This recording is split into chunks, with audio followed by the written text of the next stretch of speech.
Hello and welcome to the June 2020 Sky Report. I'm Patrick So.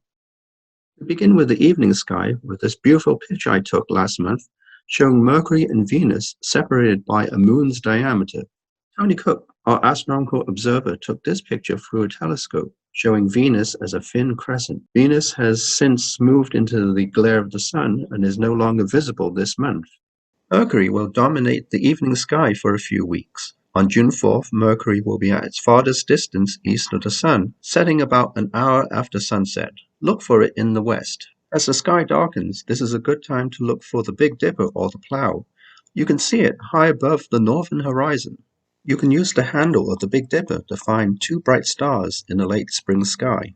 Follow the three handle stars downwards in an arc to locate a bright orange star called Arcturus in Boötes the Herdsman, and then speed down to Spica, the brightest star in Virgo the Maiden.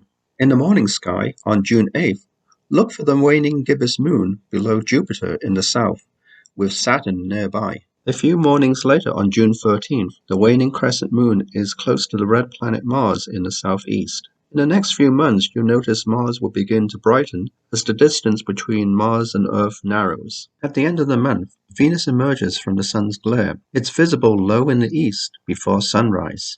Summer solstice, or June solstice, occurs on June 20th at 2:44 Pacific Daylight Time. From Los Angeles, the sun is 79 degrees above the southern horizon, the maximum altitude for the year. This is the longest day of the year in the Northern Hemisphere. The June solstice is the official beginning of the summer in the Northern Hemisphere and the beginning of the winter in the Southern Hemisphere. This is the point in the Earth's orbit where the North Pole is tilted 23.5 degrees towards the Sun. Locations above the Arctic Circle experience 24 hours daylight, while locations south of the Antarctic Circle are in 24 hours of night. Our moon phases for this month have taken on a rosy appearance. We have a full moon on the 5th, last quarter on the 13th, new moon on the 21st, and a first quarter on the 28th.